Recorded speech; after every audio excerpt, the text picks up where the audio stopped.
আমি ঢাকা বিশ্ববিদ্যালয়ের একজন প্রাক্তন অধ্যাপক রসায়ন বিভাগে। কিছুদিন আগে আমি বিশ্ববিদ্যালয় থেকে অবসর নিই। আমি এই বিশ্ববিদ্যালয়ে যখন পড়াতাম তখন সলিড স্টেট কেমিস্ট্রি ক্রিস্টালোগ্রাফি একটা কোর্স অনেক দিন থেকে নিয়েছি। এই কোর্সটা ঢাকা বিশ্ববিদ্যালয় সহ বাংলাদেশের সব বিশ্ববিদ্যালয়ে আছে, 2 ক্রেডিট কিংবা 4 ক্রেডিটে। আমি বিশ্ববিদ্যালয়ের সিলেবাস গুলা দেখে চিন্তা করছিলাম যে এই কোর্সটা আমি যদি একটা সিরিজের মাধ্যমে দিই তাহলে হয়তো বাংলাদেশের বিশ্ববিদ্যালয়ের 4র্থ বর্ষের সমাপনী সেশনের ছাত্রদের উপকার হতে পারে। তার জন্য আমি এই লেকচার সিরিজটা শুরু করছি। আশা করি আপনাদের ভালো লাগতে পারে। আমি এই লেকচারের স্লাইড গুলা সব ইংরেজিতে আছে, কিন্তু আমি বলার সময় বাংলায় বলব।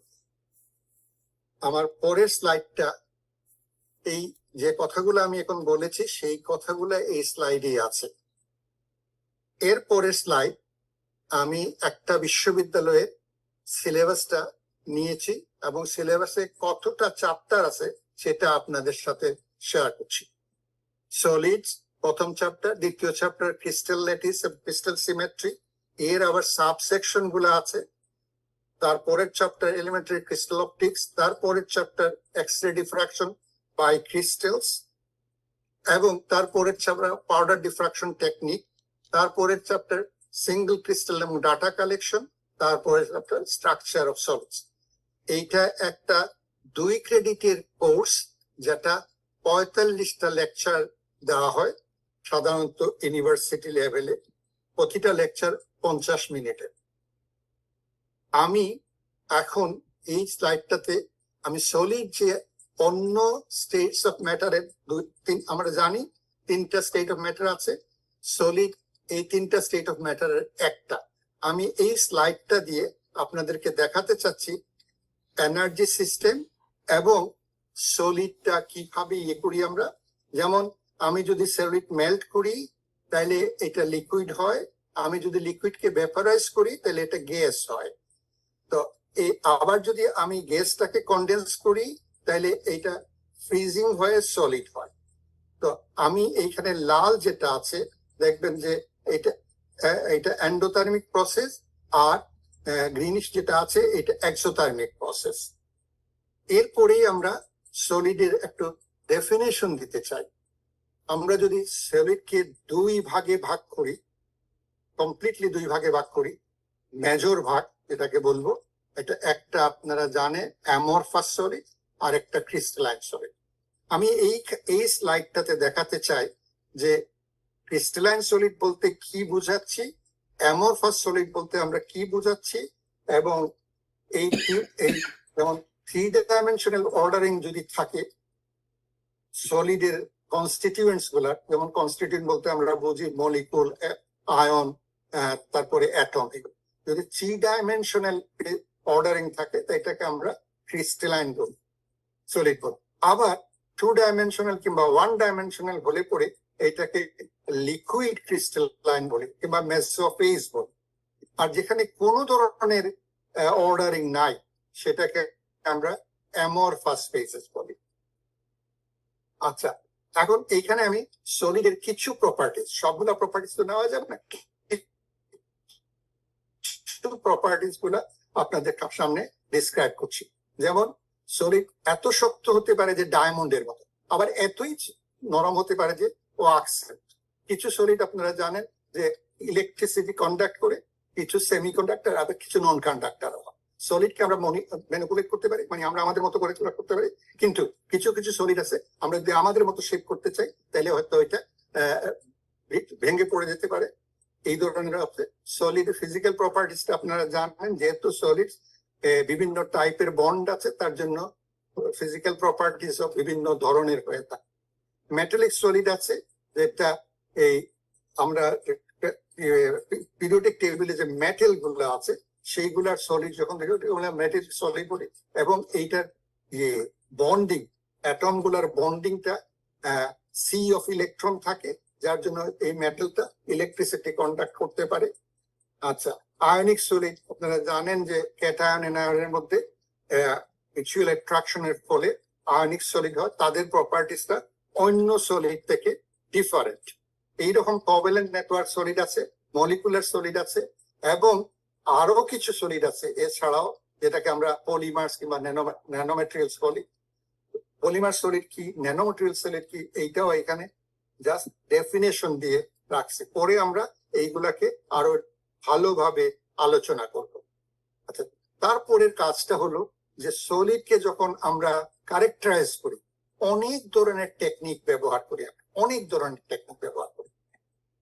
এই কোর্সের জন্য যে টেকনিক গুলা আমরা নিব সেটা মেইনলি এক্স-রে ডিফ্রাকশন, যার জন্য আমরা কেমিক্যাল ক্রিস্টালোগ্রাফি বলতেছি আর সলিড ম্যাটেরিয়ালস এর ইয়ে বলছি।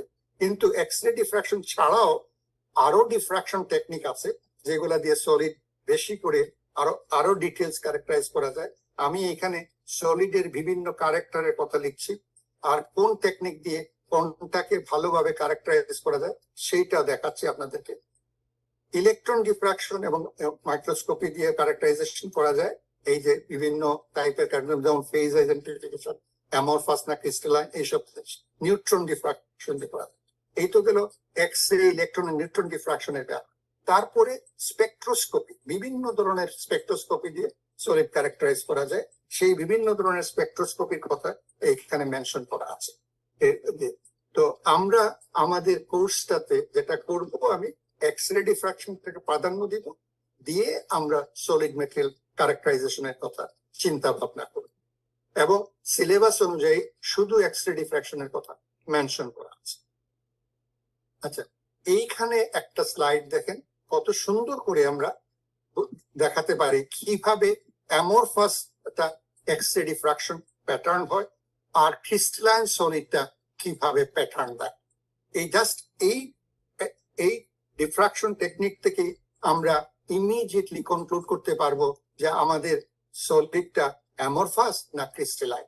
আমি কি করছি এখানে দেখেন, বিসমাথ অ্যালুমিনেট একটা কম্পাউন্ড প্রিপেয়ার করছি আমরা, এবং এইটাকে হিট করছি, প্রিপেয়ার করি 250 ডিগ্রিতে। দেখেন জাস্ট একটা লাম্প, এখানে এই লাম্পটা এক্স-রে লাম্প, কোনো শার্প পিক নাই।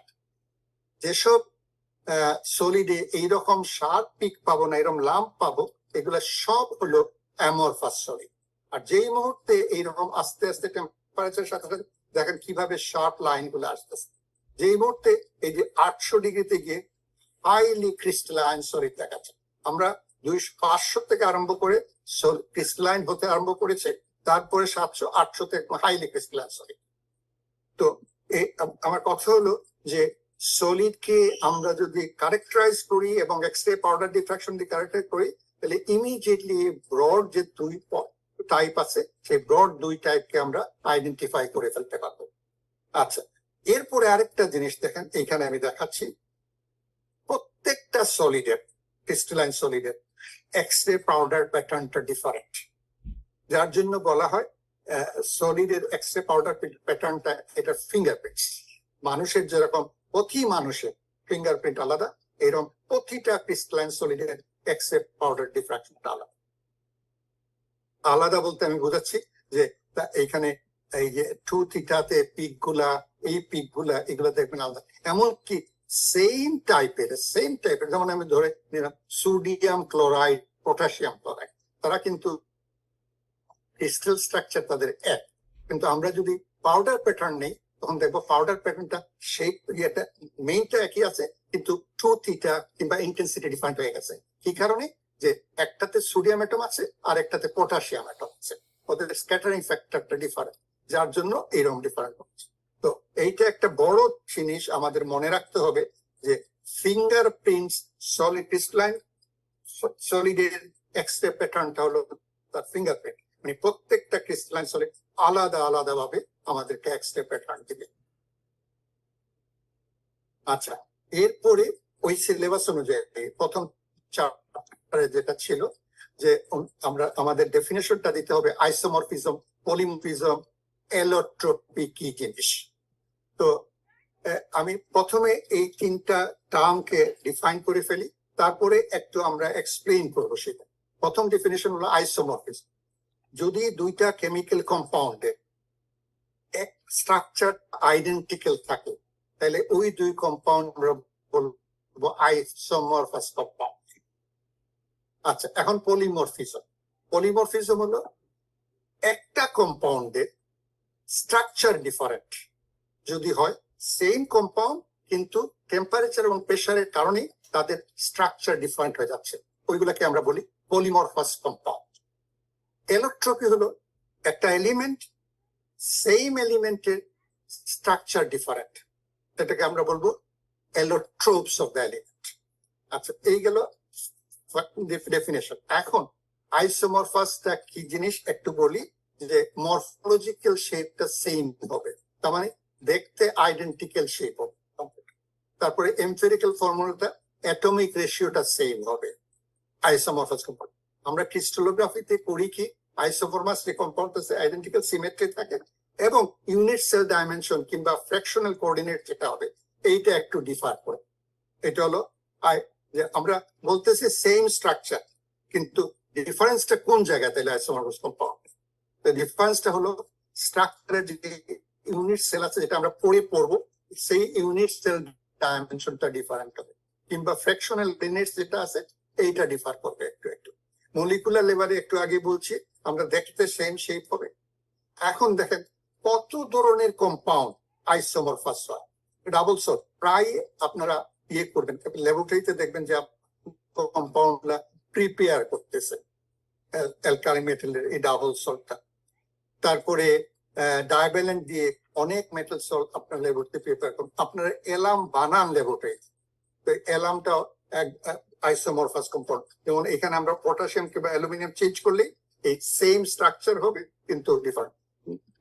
স্পিনেল, এই যে ম্যাগনেসিয়াম অ্যালুমিনেট, এইটাকেও আমরা অনেক কম্পাউন্ড পাবো স্পিনেল স্ট্রাকচারে, ওই কম্পাউন্ড গুলাকে আমরা আইসোমরফাস বলবো।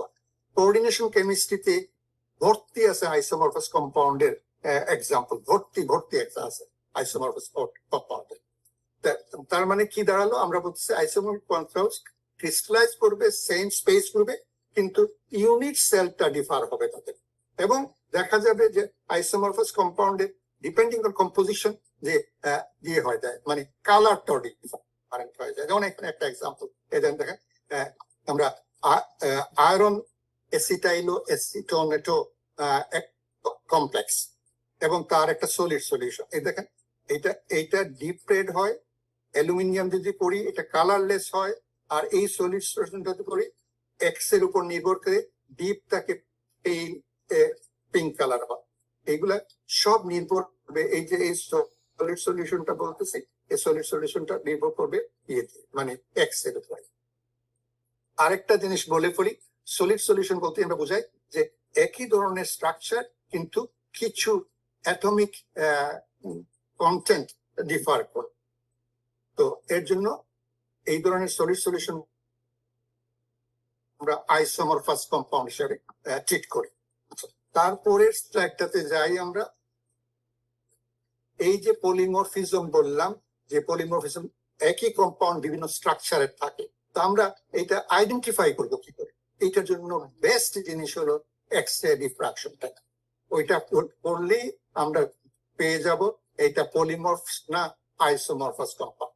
তারপরেও আরো অনেক স্টেট আছে, যেমন এনএমআর দিয়ে করা যায়, নিয়ার স্পেকট্রোস্কোপি দিয়ে করা যায়, থার্মাল করা যায়, তার থার্মাল প্যারামিটার দিয়ে করা যায়, করে আমরা আইসোমরফাস কিংবা পলিমরফাস এইটা আইডেন্টিফাই করতে পারবো।